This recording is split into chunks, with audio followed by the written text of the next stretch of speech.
Welcome to another deep dive. Today we're going to be talking about something that I think is pretty relevant to anyone who has ovaries, Yeah, and that is menopause. And you've sent over some really interesting material on this, so I think we can really kind of break it down into the stages: perimenopause, menopause, and postmenopause, and really give people a good grasp of what's going on in their bodies because it's such a significant transition. So this is your personalized guide. exactly. I mean, we've got some really in-depth stuff here that really outlines, not only like what each stage is, but the symptoms that you might be experiencing, and importantly, how to manage it, because menopause is something that's going to be with you for the rest of your life. Yeah. So we're going to be talking about how to manage it in a way that's going to support your long-term health. Okay. So let's start with perimenopause, because I think that that's, sometimes it's referred to as the menopause transition. It can Yeah. be a really lengthy period Okay. and a very kind of unpredictable period. Yeah, absolutely. I mean, perimenopause, if you look at the word itself, it means around menopause. So it's basically that transitional period leading up to menopause. And what's so fascinating is that it can begin, 8 to 10 years before menopause actually hits, usually when you're in your 40s, but sometimes even in your mid-30s. Yeah. And it can last for several months, sometimes even years, averaging, I think the average is 4 to 8 years. So it's a really long period of time. 8 to 10 years. That's a huge chunk of time where your body's going through these shifts. So what's really the sort of the driver, the main cause behind all these changes that start happening in perimenopause? Well, the main cause is that your ovaries are gradually starting to produce less estrogen. That's the main thing.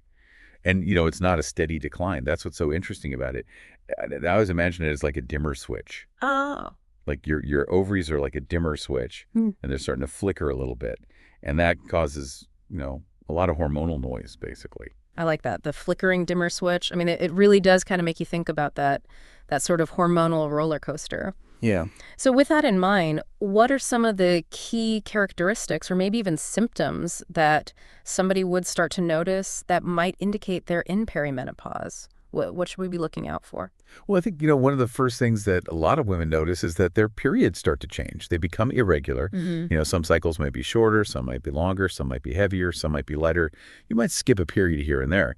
And the sources are saying that a persistent change of 7 days or more in the length of your cycle might indicate that you're in early perimenopause. And, gaps between your period of 60 days or more usually suggests you're in late perimenopause. So it's getting closer to that year mark where you haven't had a period, which then we classify as menopause. And also during this time, ovulation starts to become a little bit more unpredictable. So irregular periods is definitely something to look out for. But, one thing I think that a lot of people associate with menopause is the hot flashes. So when do those tend to start? Those can start in perimenopause. So these are called vasomotor symptoms, medically speaking. And what happens is you get this really intense feeling of heat. Yeah. It can spread through your whole body, Yeah. and you start sweating, you start flushing. And apparently up to 80% of women will experience this in some form during perimenopause. Wow. Okay. Yeah. And of course, if these happen during the night, we call them night sweats. And that really can interrupt your sleep. Oh, I'm sure. I'm sure that's incredibly disruptive. So aside from the physical symptoms, are there also sort of emotional changes or other kinds of physical changes that can accompany perimenopause? Mood changes are really common, and this can be, mood swings. You can be feeling irritable, increased anxiety. The sources actually say that there is a potential link between perimenopause and a higher risk of depression. Although, it's difficult to say whether that's because of the sleep disruptions, Right. but because a lot of women experience sleep disturbances during perimenopause, difficulty sleeping, insomnia, and a lot of that is because of those night sweats that we were just talking about. And, another thing that's really common is vaginal dryness. And this is because of the fluctuating and then declining estrogen. So the tissues thin out, they dry out, and they can cause a lot of discomfort during intercourse. You might also experience urinary urgency, so you have to go to the toilet more often. And I was reading through the list, and there's a bunch of other symptoms that some women experience as well, like headaches. Some women get joint pain, brain fog, that's quite common, worsening PMS, breast tenderness, you might have a racing heart, changes in your libido, memory lapses, weight gain, hair loss, thinning hair, and dry skin, eyes, mouth, the whole lot. It's like everything is drying out. Yeah. Wow, that's quite a range. That's a lot. So obvious, it sounds like it can be a very different experience for everyone, but is there anything else that's really sort of crucial to keep in mind during this perimenopausal stage? Yeah, well, it's really important to remember that you can still get pregnant during this time. Yeah, even if your periods are irregular, Hmm. if you're still having periods, pregnancy is still possible. Hmm. So, if you're not wanting to get pregnant, you still need to be using contraception up until that point where you've gone 12 months without a period. Yeah. It's also really important to know when to see your doctor. So, if you're getting really severe hot flashes, or you're having really intense mood swings, or you're experiencing really bad changes in your sexual function or your bleeding patterns. So, if you're having very heavy bleeding, if it lasts longer than 7 days, if you start bleeding in between periods, if they become much more frequent, so less than 21 days apart, these are all really good reasons to go and check in with your doctor. Okay, that's really helpful. So you go through perimenopause, this extended period, Yeah. and then you hit menopause. So what actually marks that point? What's the definition? So the definition is that it's the point in time when you've gone 12 consecutive months without a period. So then you can look back and be like, okay, that was when I hit menopause. It's the end of your reproductive years. Mm-hmm. And in the U.S., the average age is 52. But like we were saying, that transition can start in your mid-40s. But menopause before 45 is actually considered early menopause. Okay. And if it happens before 40, that's considered premature menopause. Yeah. And, if that's happening, it's a good idea to speak to your doctor about it because there might be some other underlying cause, like primary ovarian insufficiency. Yeah. Okay. And so what's happening in the body at that point? At that point where you've hit menopause, what's causing menstruation to actually stop? Well, the main cause is that your ovaries have just stopped releasing eggs. Yeah. And they're producing way less estrogen and progesterone. Yeah. And this is a permanent change. Okay. And so once you hit that 12-month mark, what are some of the characteristics, some of the symptoms? I mean, do the perimenopause symptoms, do those just disappear? They don't always disappear, no. So the main thing is that you're not having any periods. And a lot of those symptoms that you experience during perimenopause, like the hot flashes, the mood changes, they can continue. Yeah. But one thing that starts to become a concern when you're in menopause is that you have a higher risk of osteoporosis. Right. Because your estrogen levels have gone down, and estrogen is really important for maintaining bone strength. Women can lose, on average, about 25% of their bone mass between menopause and age 60. That's huge. Mm-hmm. You also have an increased risk of cardiovascular disease, and that's to do with the loss of estrogen and also things like potential increases in blood pressure and changes in your cholesterol. And the urogenital symptoms, so the vaginal dryness and the urinary incontinence, that might get worse for some women. You also might start to see some physical changes, so your hair might thin out a little bit, your breasts might become less full. Wow. So how is menopause actually diagnosed? I mean, is it just that 12-month period, or are there other things that doctors look at? It's mainly that. It's mainly that 12 months without a period. But, doctors can do blood tests. So they can check the levels of certain hormones, like follicle-stimulating hormone, or FSH. Yeah. And the levels will be higher when your ovaries have sort of, shut down. But it's not always necessary to do those tests. But one thing that's really important, the sources were emphasizing this. If you have any bleeding after menopause, Yeah. you need to speak to your doctor about it, because that could be a sign of something more serious. That's good to know. So then after menopause, you go into postmenopause. Yeah. So what can we expect in this phase of life? So postmenopause is basically just the time after menopause. So once you've had that 12 months without a period. Okay. And it lasts for the rest of your life. Okay. And so are hormone levels still declining at that point?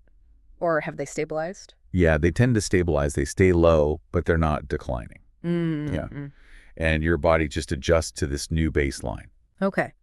And so in terms of symptoms, I mean, do those sort of really bothersome symptoms that a lot of women go through in perimenopause and menopause, do they ease up? For a lot of women, yes. So those vasomotor symptoms, the hot flashes, the night sweats, they tend to get less frequent. They're less intense.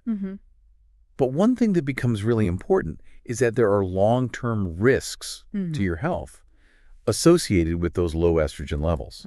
So the risk of osteoporosis, like we were talking about. So your bones become more fragile. Right. And the risk of cardiovascular disease. Yeah. They stay high. So it's really important that you keep, having regular bone density tests, keeping an eye on your cardiovascular health with your doctor. And those urogenital symptoms, so the vaginal dryness and the urinary problems, they might need ongoing management. But, the good news is that a lot of women will have more energy they feel better overall because those other symptoms have eased up. Right. So it sounds like, while those really immediate discomforts might be lessening, there's a real emphasis then on really sort of proactively managing your long-term health to make sure that you have a good quality of life. Yeah, exactly. Mm. And, the sources were saying that, that lower estrogen level, it has a really big impact on your bone density. Yeah. And that's why it increases the risk of fractures. Yeah. Because basically estrogen is protective. It signals to the cells in your bones to stop breaking down bone. Oh. So when you don't have as much estrogen, your bones start to become weaker. Right. Okay. And the same with cardiovascular disease, it stays high. And one of the reasons for that is that the estrogen can also have an impact on your cholesterol levels. Yeah. So you might see an increase in your LDL cholesterol, which is the bad cholesterol, and a decrease in HDL cholesterol, which is the good cholesterol. So these are all things that your doctor will keep an eye on. And, they might recommend some sort of intervention if they need to. Okay. So thinking about this whole journey then, perimenopause, menopause, and postmenopause, what are the overarching strategies that we can use to manage, to help us live long, healthy lives? What are some of the solutions? Well, there are a lot of things that you can do.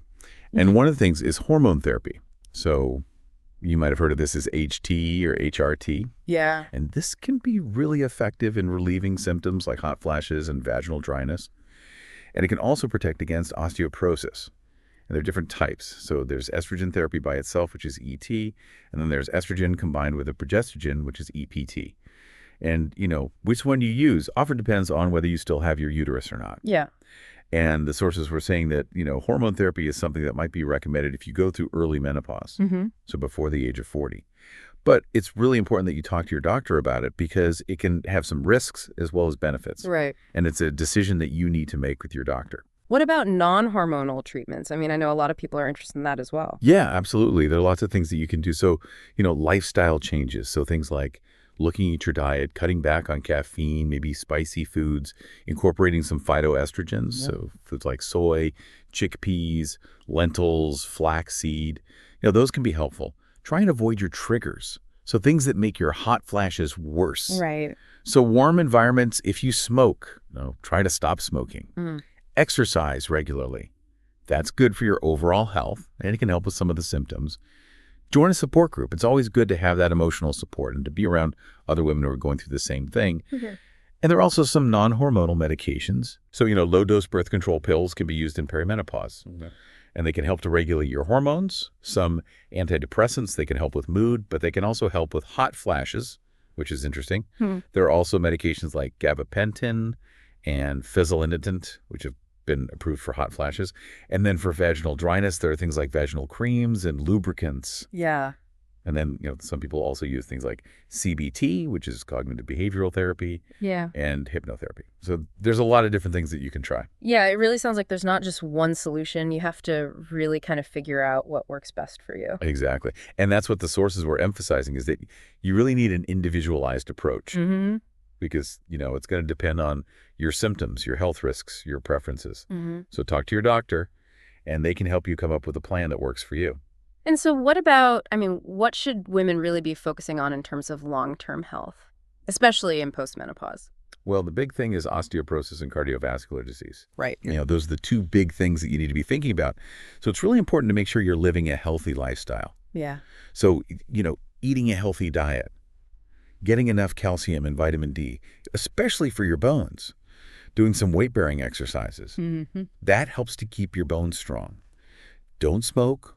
Don't drink too much alcohol. Make sure you go for regular checkups. So your doctor can check your bone density, your cholesterol levels, your blood pressure, make sure your heart's healthy. And, talk to your doctor about any preventative measures that you can take or any treatments that they might recommend just to keep you healthy in the long term. Yeah, it sounds like it's really about, being informed and proactive and really working with your healthcare team. Exactly. If you understand the different stages and you know what to look out for and you feel like you can talk to your doctor about anything, then that's going to help you to manage this whole process. Okay, so just to sort of bring it all together, we've gone through perimenopause, which is that kind of, sometimes lengthy, sometimes unpredictable transition. We've gone through menopause, which is, that that point in time where you've gone 12 months without a period, and then postmenopause. Yeah. That next chapter where the focus is on long-term health. Yeah. And I think it's important to remember that these hormonal changes, they're normal. Yeah. They're part of aging. And while, there are a lot of changes that can happen, there's also a lot that we can do to manage the symptoms. Absolutely. And to really prioritize our long-term health. Yeah. Yeah. And I think it's really important to remember that every woman's experience is going to be different. Mm-hmm. So, make sure you have that open line of communication with your doctor so you can figure out what's best for you. Absolutely. So here's something to think about. We were talking about that increased risk of certain conditions in postmenopause. So what are some things that you can talk to your doctor about? What are some proactive steps that you might want to take to support your well-being in the long term?